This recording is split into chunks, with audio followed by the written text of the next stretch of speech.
یعنی کہ نئے سرے سے یہ ماں نے جو بچہ ماں کے پیٹ میں آتا ہے تو پھر اس روح کو اس میں ڈال کے اس طرح کی یہ رجت پیش کر رہے ہیں.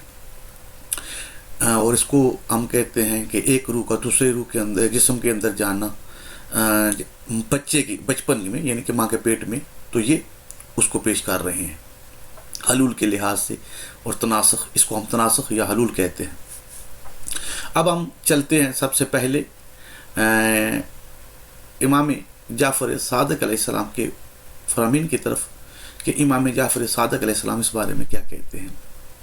تو کتاب کا حوالہ میں ابھی آپ کو دکھا بھی دیتا ہوں. میں نے یہ دونوں کتابیں اپنے پاس رکھی ہوئی ہیں تاکہ آپ ان دونوں اصل کتابوں کو دیکھ لیں، کیونکہ یہ کتاب جس کو میں پیش کر رہا ہوں یہ اس لیے کر رہا ہوں، اسی ہی کتاب سے یہ چیزیں لے کے لوگوں کو بتاتے ہیں، اور باقی چیزیں یہ ان کو خود نظر نہیں آتی، نہ لوگوں کو دکھاتے ہیں. تو یہ کتاب جو ہے آپ یقیناً میں آپ کو اپنے ہاتھ میں بھی دکھا دیتا ہوں، اسکرین پر بھی آپ دیکھ لیں گے. یہ کتاب جو ہے شیخ طوسی کی غیبت الطوسی ہے، الغیبہ شیخ طوسی. تو اس کتاب کے اندر جو روایت ہے وہ امام جعفر صادق علیہ السلام سے ہے. یقیناً میں آپ کو وہ روایت بھی دکھا دیتا ہوں. سب سے پہلے ہم اسکرین پر چلتے ہیں، دیکھتے ہیں. کتاب آپ کو یقیناً نظر آ رہی ہے، یہ کتاب الغیبت ہے. تو اس کتاب الغیبت کا جو پیج ہے وہ یہ حوالہ عربی جو آپ کے سامنے پیش کر رہا ہوں، یہ 111 جو آپ کو اسکرین پر نظر آ رہا ہے، یہ یقیناً آپ کو اسکرین پر نظر آ رہا ہے. یہ میں نے ہائی لائٹ کیا ہوا ہے اوپر، آپ کو نظر بھی آ رہا ہوگا. یہ کتاب پیج نمبر بھی دیکھ لیں. یہ عربک جو ہے 111 نمبر پیج ہے، عربک جو ہے الغیبہ شیخ طوسی کی. پوری عبارت آپ دیکھ لیں. یہ حدیث بہت لمبی ہے، لیکن میں نے جہاں جو اصل مقصد تھا وہاں تک لے کے آیا ہوں، اور آپ کے سامنے یہی مقصد جو ہے وہ آپ کے سامنے پیش کروں گا. تو اس کے اندر جو ہے سب سے پہلے راویوں کو سن لیں تاکہ آپ خود راوی دیکھ بھی لیں. کہیں ایسا نہ ہو کہ کوئی یہ سمجھے کہ میں اپنی طرف سے کوئی بات کر رہا ہوں. جو لکھی ہوئی ہے یہاں موجود ہے وہی آپ کے سامنے پیش کروں گا. یہ اخبرنی جماعت ان ابی مفضل محمد بن عبداللہ بن محمد بن عبداللہ. یہ اس سے اوپر جو روایت ہے میں آپ کے سامنے پوری روایت پیش کر دیتا ہوں. یہ روایت کا نمبر جو ہے یہاں پر اردو کے اندر، اردو ترجمہ بھی میرے پاس پڑا ہوا ہے، یہاں 129 نمبر ہے.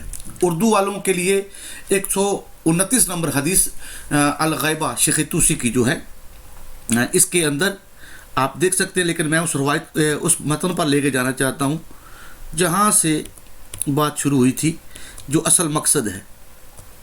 یہ عبارت آپ کو نظر آ رہی ہے.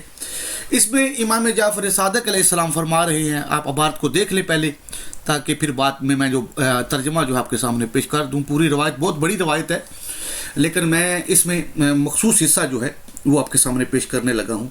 یہ صدیر جو ہیں، یہ صدیر کہتے ہیں کہ میں ایک مرتبہ مفضل بن عمر، داؤد بن کثیر رکی، ابو بصیر اور ابہان بن تغلب جو ہیں یہ سارے کے سارے امام جعفر صادق علیہ السلام کے اصحاب میں سے ہیں.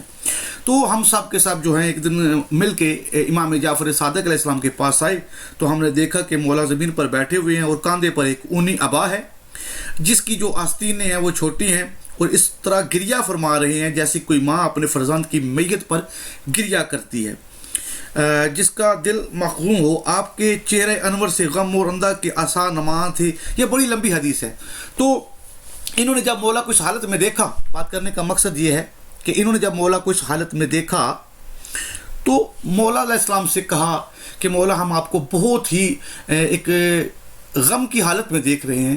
تو مولا کیا اے فرزند رسول آپ بتا سکتے ہیں کہ آپ کا یہ غم زدہ ہونا کس وجہ سے ہے؟ تو امام علیہ السلام نے فرمایا کہ آج جو ہے میرے ہاتھ میں کتاب جعفر تھی، میں اس کو پڑھ رہا تھا تو میں نے اپنے بیٹے قائم علیہ محمد علیہ السلام کے بارے میں کچھ پڑھا، تو اس وجہ سے میں وہ پریشان ہوں. تو یہ صحابی جو ہیں یہ کہتے ہیں کہ ہم نے مولا علیہ السلام سے کہا کہ مولا اس میں جو لکھا ہوا آپ نے جو پڑھا ہے وہ کیا ہے؟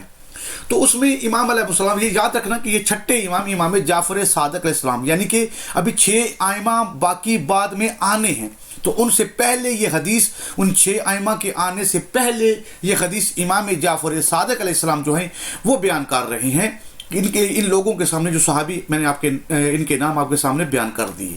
تو مولا فرماتے ہیں کہ اس کتاب کے اندر میں نے اپنے بیٹے قائم علیہ السلام کے بارے میں پڑھا کہ جو وہ آئیں گے اور ان کی غیبت ہوگی، اور ان کی نسبت جو ہے مولا نے فرمایا کہ حضرت موسیٰ علیہ السلام کے ساتھ ہے، حضرت خضر علیہ السلام کے ساتھ ہے، حضرت عیسیٰ علیہ السلام کے ساتھ ہے۔ تو حضرت عیسیٰ علیہ السلام نے باقی پھر وہ جب بیان کیا تو انہوں نے کہا کہ مولا موسیٰ علیہ السلام کے ساتھ ان کی نسبت کس طرح ہے اور عیسیٰ علیہ السلام کے ساتھ ان کی نسبت کس طرح ہے۔ تو یقیناً میں دوبارہ واپس آپ کو اسکرین پر لے کے چلتا ہوں، اب یہ دیکھ لیں، آپ کو نظر آ رہا ہے اسکرین پر۔ تو یہاں پر آخری جملہ جو ہے، پہلے تو مولا نے فرمایا کہ عیسیٰ علیہ السلام کی جو غیبت کی بات ہے، تو اس میں فَإِنَّ الْيَهُودَ وَالنَّصَارَى اتفقت علی انہ قتل فکذب اللہ عز وجل بقولہ۔ تو مولا نے فرمایا کہ جو یہود و نصارہ یہ کہتے ہیں نا کہ انہوں نے عیسیٰ علیہ السلام کو قتل کر دیا، سولی چڑھا دیا یا مار دیا، تو یہ جھوٹ بولتے ہیں۔ اللہ نے ان کی اس بات کی نفی کی ہے، وَمَا قَتَلَهُ وَمَا صَلَبَهُ وَلَكِنَّ شَبَّهُ لَهُمْ۔ تو مولا نے فرمایا قرآن یہ اس بارے میں یہ گواہی دے رہا ہے، یہ آیت آپ پڑھ رہے ہیں، تو لہٰذا ان کو شک ہوا ہے۔ تو ہمارے قائم کی غیبت جو ہے وہ اسی طرح ہے، کذالک غیبت القائم علیہ السلام جو ہے، ہمارے قائم کی جو غیبت ہے اس کی بھی حالت کچھ اس طرح، فإن الامت، تو جو امت ہے، جس طرح یہود و نصارہ نے جو ہے عیسیٰ علیہ السلام کے بارے میں کہا، اس ہی طرح یہ لوگ جو ہے نا، اس طرح امام قائم کی بھی غیبت ہے کہ امت ان کی غیبت سے انکار کرے گی، کچھ گمراہی میں پڑ جائیں گے۔ یہ جو عبارت آپ کو عربک نظر آ رہی ہے اس کا ترجمہ پڑھ کے سنا رہا ہوں۔ اس طرح امام قائم علیہ السلام کی غیبت کی بھی غیبت ہے کہ امت ان کی غیبت سے انکار کرے گی، کچھ گمراہی میں پڑ جائیں گے اور کہیں گے کہ وہ پیدا ہی نہیں ہوئے، کچھ لوگ کہیں گے کہ وہ پیدا تو ہوئے، ضرور ہوئے، مگر مر گئے، کچھ لوگ کہیں گے کہ 11ویں امام لا ولد گزرے تھے، ان کی اولاد ہی نہیں تھی، کچھ کہیں گے کہ امامت کا سلسلہ صرف 12 پر ختم نہیں ہو سکتا بلکہ 13 اور 13 سے زیادہ ہوں گے، اور کچھ لوگ یہ کہہ کر معاشیت میں مبتلا ہوں گے کہ امام قائم علیہ السلام کسی دوسرے شخص کے پیکر سے کلام کریں گے۔ یہ آخری عبارت آپ کو سکرین پر نظر آ رہی ہے، ان روح القائم علیہ السلام ینعلق فی ہیکل غیر، ینتق فی ہیکل غیر۔ یقیناً یہ آپ کو عبارت نظر آ رہی ہے، ان روح القائم علیہ السلام ینتق فی ہیکل غیر، کہ وہ امام قائم علیہ السلام کی جو روح ہے وہ کسی اور شخص میں آ کے کلام کرتی ہے، یعنی کہ حلول کا یہ عقیدہ مولانا نے فرمایا، یہ یعنی کہ 6 ائمہ کے دنیا میں آنے سے پہلے ہی امام جعفر صادق علیہ السلام نے یہ فرما دیا کہ کچھ اس عقیدے کے لوگ ہوں گے ہماری نبی صلی اللہ علیہ وسلم کی امت میں۔ کچھ کہیں گے، کیا کہیں گے کہ وہ پیدا ہی نہیں ہوئے، کچھ لوگ کہیں گے کہ وہ پیدا تو ضرور ہوئے مگر مر گئے، کچھ لوگ کہیں گے کہ 11ویں امام جو ہیں وہ ان کے ہاں اولاد ہی نہیں ہوئی تھی، اور کچھ کہیں گے کہ امامت کا سلسلہ صرف 12 پر ختم نہیں ہو سکتا بلکہ 13 اس سے بھی زیادہ کے قائل ہوں گے، اور کچھ لوگ یہ کہہ کر گناہگار اور کافر ہو جائیں گے کہ امام قائم علیہ السلام کی روح جو ہے وہ کسی اور میں منتقل ہو گئی ہے، جیسا کہ آپ نے ان کو سنا اور یہ کہہ رہے تھے۔ یہ میں نے کتاب توسی آپ کے سامنے پیش کی، اس سے مراد صرف غیبت توسی نہیں ہے، یہ غیبت توسی کا حوالہ میں نے اس لیے پیش کیا تاکہ وہ لوگ جنہوں نے یہ بات کی ہے وہ اسی کتاب سے پڑھ کے لوگوں کے سامنے بہت سی چیزیں بیان کرتے ہیں۔ خیر، میں باقی حوالے بھی آپ کے سامنے پیش کر دیتا ہوں۔ یہ جمال منتظر ہے جو اردو کے اندر ہے، اس کا پیج نمبر 405 سے 407 تک یہ پوری روایت آپ کو مل جائے گی۔ غیبت توسی یہی اردو، عربک تو آپ نے دیکھ لی، اب غیبت توسی اردو کے اندر جو ہے اس کا پیج نمبر 243 ہے، حدیث نمبر 129 ہے، باب، اچھا یہ حدیث نمبر آپ کو بتا دیا۔ اب آتے ہیں کتاب جو ہے اس کا نام ہے شیخ صدوق کی کتاب کمال الدین، باب امام جعفر صادق علیہ السلام، امام قائم علیہ محمد علیہ السلام کے بارے میں، حدیث نمبر 51، یعنی کہ آپ جو شیخ صدوق کی کتاب کمال الدین پڑھتے ہیں ان کو پتہ ہے کہ ہر امام نے کہ پورے 12 ائمہ کی جو حدیثیں ہیں وہ ایک فہرست بنی ہوئی ہے کہ امام قائم علیہ السلام کے بارے میں رسول خدا کے کتنے کیا فرمایا، مولا علیہ السلام نے کیا فرمایا، اس طرح کے وہ سارے کے سارے باب ہیں.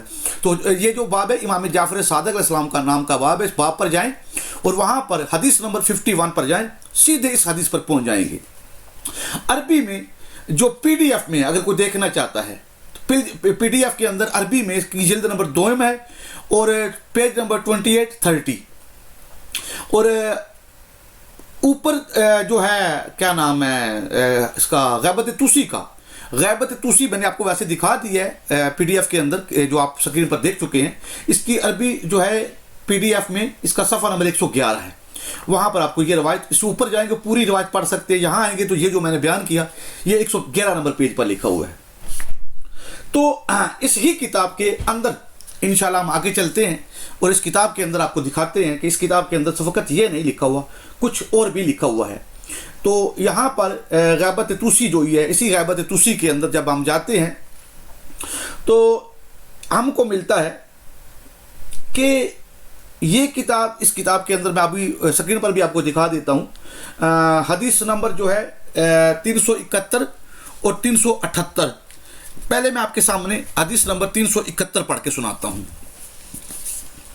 579 پیج کا نمبر ہے، 579 اردو کے اندر 579 اور حدیث کا نمبر ہے 371. یہ جو ہے اس کا میں متن نہیں پڑھ رہا، لیکن صرف میں آپ کو پہلی یہ بات پڑھ کے سناتا ہوں جس بندے سے یہ بات ہے. وقال سعد بن عبداللہ، یہ سعد بن عبداللہ جو ہے کانا محمد بن نصیر النمیری یدی انہ رسولہ نبی. تو یہ اس کا ترجمہ کو آپ کے سامنے خدمت میں پیش کرتا ہوں. سعد بن عبداللہ سے روایت ہے کہ محمد بن نصیر اس امر کا دعوے دار تھا کہ وہ رسول و نبی ہے. امام علی بن محمد نقی علیہ السلام اس کو رسول بنا کر بھیجا ہے اور وہ تناسخ کا قائل تھا اور امام علی نقی علیہ السلام کے متعلق غلو کرتا تھا اور کہتا تھا کہ وہ رب ہیں. نیز وہ محرم کو حلال جانتا تھا اور مرد سے مرد کے نکاح کو بھی جائز سمجھتا تھا. اس کا خیال تھا کہ اس سلسلے میں مفعول کے لیے یہ فعل عاجزی اور شائستگی کا کام ہے. یقیناً آپ نے یہ روایت پوری سن لی کہ محمد بن نصیر نمیری جو ہے اس کا بھی یہی دعویٰ ہوتا تھا کہ امام علیہ السلام کی جو روح ہے وہ مجھ میں منتقل، تناسخ کا اس کا عقیدہ تھا. اللہ مولا معاف کرے کہ یہ کہتا تھا کہ امام علی نقی السلام کی روح میرے اندر آ گئی ہے. تو یہ ہے شیخ یعقوب توسی کی کتاب الغائبہ جو میں نے آپ کے سامنے پیش کی. عربک میں بھی اگر کوئی دیکھنا چاہے تو عربک کے اندر اس ہی کتاب جو میں آپ کو اسکرین پر دکھا رہا ہوں پی ڈی ایف کے اندر باب جو ہے، باب جھوٹے دعوے دار جو ہیں جنہوں نے باب ہونے کا دعویٰ کیا، جن میں محمد بن نصیر جو میں نے آپ کو پڑھ کے سنایا، یہ عربی کے اندر باب نمبر اس کا جو پیج نمبر 253 ہے اور 246 سے جو میں نے ابھی روایت پڑھ کے سنائی ہے نصیر نمیری والی یہ ہے، اور 253 پر ابن ابی عزاکر کی ہے، وہ میں ابھی آپ کو پڑھ کے سنا دیتا ہوں. اور 378 پر 78 سے 78 حدیث نمبر 78 آپ کو پڑھ کے سناتا ہوں. تو اس پر پورا واقعہ جو ہے وہ آپ کے سامنے آئے گا. یہ 67 یہ ابن عزاکر 377 آ گیا. یہ اخبرنی الحسین بن ابراہیم ان احمد بن نوح ان ابی نصر ہبت اللہ بن محمد بن احمد القاتب ابن بنت ام کلثوم بنت ابی جعفر العمری. یقیناً آپ سمجھ گئے ہیں کہ یہ پہلے جو نائب عثمان بن سعید عمری جن کے بارے میں کہا جاتا ہے وہ اور ان کے دوسرے بیٹے، یعنی پہلے نائب کی پوتی، دوسرے نائب کی بیٹی ام کلثوم اس کا نام ہے، جو تیسرے نائب کی زوجہ جو ہے حسین بن روح کی، یہ ان کی زوجہ ہیں. تو یہ ان سے روایت ہے کہ ایک دن، میں پوری روایت آپ کو پڑھ کے سنا دیتا ہوں. ابو نصر ہبت اللہ محمد بادب، یہ پوری کی پوری روایت جو ہے آپ پڑھیں گے. میں یہاں سے شروع کرتا ہوں. کبیرہ ام کلثوم کا بیان ہے کہ شیخ ابو القاسم کو اس واقعے سے میں آگاہ کر چکی تھی کہ ایک دن میں ابو جعفر بن بسطام کی ماں کے پاس گئی تو اس نے میری بڑی تعظیم و تکریم کی حد یہ ہے کہ اس نے جھک کر میرے قدم چومے، میں نے اسے منع کیا اور اس کو ہٹایا اور کہا کہ یہ بڑی بات ہے، ایسا نہ کرو۔ یہ کہہ کر میں نے اس کے ہاتھ چوم لیے تو وہ رونے لگی اور بولی میں ایسا کیوں نہ کروں، آپ تو میری شہزادی فاطمہ الزہرا ہیں۔ میں نے کہا کیسے؟ اس نے کہا شیخ یعنی ابو جعفر یعنی محمد بن علی نے بتایا ہے کہ ہم لوگوں پر پردہ فاش ہو چکا ہے۔ میں نے کہا پردہ کیسا؟ اس نے کہا ہم لوگوں سے عہد لیا گیا ہے کہ اس کو پوشیدہ رکھا جائے، میں ڈرتی ہوں کہ اگر میں اس کو زہر کر دوں تو عذاب میں مبتلا نہ ہو جاؤں، پس میں نے اس سے پکا وعدہ کیا کہ کسی کو نہیں بتاؤں گی، مگر دل میں یہ تھا کہ سوائے ابو قاسم حسین بن روح کے اور کسی کو نہ بتاؤں گی۔ یہ وعدہ لینے کے بعد اس نے کہا شیخ ابو جعفر نے ہم لوگوں کو بتایا ہے کہ رسول خدا صلی اللہ علیہ وآلہ وسلم کی روح آپ کے پیدر یعنی حضرت ابو جعفر محمد بن عثمان عمری کے پیکر میں آئی ہے، اور امیر المومنین علی ابن ابی طالب علیہ السلام کی روح ابو القاسم حسین بن روح کے پیکر میں، اور سیدہ فاطمہ الزہرا سلام اللہ کی روح آپ کے پیکر میں منتقل ہوئی ہے۔ یہ تیسرے نائب کی زوجہ، پہلے نائب کی پوتی اور دوسرے نائب کی بیٹی، وہ کہہ رہی ہیں کہ یہ شخص کی زوجہ مجھے کہہ رہی تھی کہ اس نے مجھے یہ کہا ہے کہ آپ کے ہاں اے ام کلثوم، آپ کے ہاں جو روح ہے نا آپ کے اندر، وہ بی بی فاطمہ الزہرا کی روح ہے، حلول کر گئی ہے۔ تو جیسے ہی میں نے کہا بڑی بھی نہیں، ایسا ہرگز نہیں ہے، یہ محض جھوٹ ہے۔